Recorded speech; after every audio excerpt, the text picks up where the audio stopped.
On va parler aujourd'hui d'une histoire absolument épique, celle de Spartacus. Une rébellion d'esclaves qui a fait trembler la toute-puissante République romaine. C'est l'histoire d'un homme qui est devenu un symbole éternel de la lutte pour la liberté. Alors pour bien comprendre cette révolte, il faut d'abord comprendre le monde dans lequel elle a éclaté. Quand on pense à Rome, on imagine le marbre, les lois, la puissance, mais la vérité c'est que toute cette grandeur, toute cette expansion reposait sur le dos de millions d'esclaves. C'est cette injustice fondamentale qui va tout déclencher. Et au cœur de cette histoire, il y a un homme, Spartacus. Mais avant de devenir le chef rebelle que l'on connaît, son histoire commence bien différemment. C'était un soldat qui a été trahi, puis réduit en esclavage. Suivons un peu son parcours. Spartacus, à l'origine, est un soldat thrace. Il se battait pour Rome en tant qu'allié. Mais tout bascule le jour où on lui ordonne de se battre contre son propre peuple. Il refuse. Cet acte de défi lui coûte sa liberté. Il est capturé, vendu comme esclave et envoyé dans l'enfer sur terre, une école de gladiateurs à Capoue. Un endroit où on ne vous apprend qu'une chose, tuer pour le spectacle. Mais voilà, même dans cet environnement brutal, Spartacus ne s'effondre pas. Au contraire, il se révèle. Il a un talent pour le combat qui est juste remarquable, et très vite, il gagne le respect des autres esclaves. Il devient un leader, tout naturellement. Le point de non-retour arrive quand ils apprennent qu'ils vont être envoyés à Rome. Pour un gladiateur, se battre dans la capitale, ce n'est pas un honneur, c'est une condamnation à mort quasi certaine. Face à ça, rester les bras croisés, c'était fini. Spartacus décide qu'il est temps d'agir. Le plan est fou, désespéré, mais la liberté valait bien ce risque. Et c'est comme ça que tout a commencé. Leur plan est découvert, ce qui les force à agir plus tôt que prévu. Environ 70 gladiateurs, pas plus, réussissent à s'enfuir. Au début, ils sont armés de simples couteaux du cuisine. Puis, ils mettent la main sur de vraies armes. Une révolte qui allait entrer dans l'histoire venait de naître. Alors, on passe à la suite. Comment est-ce qu'une petite bande de fugitifs a bien pu se transformer en une armée capable de défier la plus grande puissance du monde de l'époque? Leur premier coup est un coup de génie stratégique. Ils se réfugient sur les pentes du Vésuve. C'est une forteresse naturelle, parfaite pour se défendre. Et la nouvelle de leur évasion se répand comme une traînée de poudre. D'autres esclaves des environs commencent à les rejoindre. Leur petit groupe est en train de devenir une véritable armée. Au début, Rome les sous-estime complètement. Ils envoient des troupes médiocres commandées par un certain Glaber. Ce dernier pense avoir piégé les rebelles sur la montagne. Grosse erreur. C'est là que l'ingéniosité de Spartacus brille. Il fait descendre ses hommes le long de la falaise avec des cordes faites de vigne, contourne les Romains et les attaque par surprise. C'est une victoire écrasante, une humiliation totale pour Rome. Et cette victoire, elle change tout.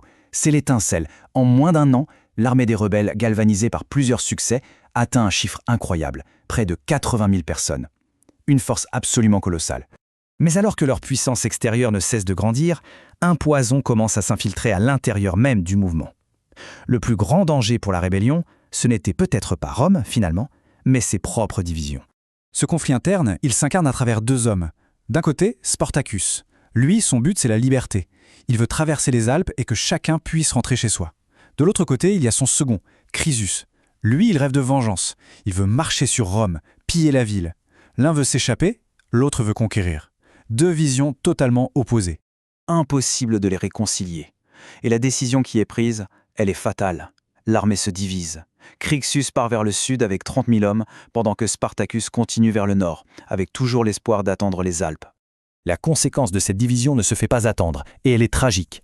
Isolée, l'armée de Chrysus se fait intercepter par une vraie légion romaine, bien entraînée. Chrysus est tué, et son armée est anéantie. La division a coûté terriblement cher. Pour Rome, c'en est trop. Les humiliations s'accumulent, le Sénat décide qu'il est temps de mettre fin à cette révolte une bonne fois pour toutes. Et pour ça, ils font appel à l'un de leurs hommes les plus redoutables. Cet homme, c'est Marcus Licinus Crassus. Il faut bien comprendre qui il est. Ce n'est pas juste un général, c'est l'homme le plus riche de Rome, un politicien brillant et impitoyable. Le Sénat lui donne 50 000 soldats et une seule mission, écraser Spartacus. Et là, c'est le début de la fin. L'étau se resserre inexorablement. D'abord, Spartacus est trahi par des pirates qui devaient l'aider à passer en Sicile. Ensuite, Crassus réalise un exploit d'ingénierie fou. Il construit un mur de 60 km pour l'enfermer. Même quand Spartacus réussit à forcer le passage, il est pourchassé de tous les côtés. D'autres armées romaines arrivent en renfort, il n'y a plus d'issue. Complètement acculé, Spartacus s'adresse à ses hommes une dernière fois. Ses paroles, telles que l'histoire les a retenues, ne sont pas celles d'un homme vaincu. C'est un choix final, mourir en homme libre plutôt que de retourner à une vie d'esclave. La bataille finale fut d'une brutalité sans nom. Spartacus s'est battu comme un lion jusqu'à la fin, cherchant désespérément à atteindre Crassus en personne. Il est tombé au cœur de la mêlée. Et avec sa mort, l'âme de la rébellion s'est éteinte. L'armée s'est effondrée.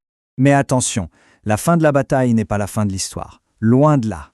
En fait, c'est à ce moment précis que la légende de Spartacus commence vraiment à naître. Après la défaite, 6000 rebelles sont capturés vivants. Et leur sort va servir d'exemple. Pour graver la terreur dans l'esprit de quiconque oserait un jour se révolter, Crassus ordonne leur crucifixion tout le long de la Via Appia, la grande route qui mène à Rome. Le message était clair, brutal et sans équivoque. Rome avait gagné la guerre, c'est un fait, mais il y a un détail qui change tout. Le corps de Spartacus n'a jamais été retrouvé. Et cette absence a empêché Rome de clore le chapitre. Au lieu de ça, ça a permis à son histoire de grandir, de se transformer en un mythe super puissant de résistance. Et c'est là qu'est son véritable héritage. D'un point de vue militaire, Spartacus a été vaincu, mais en tant que symbole, son nom est devenu immortel.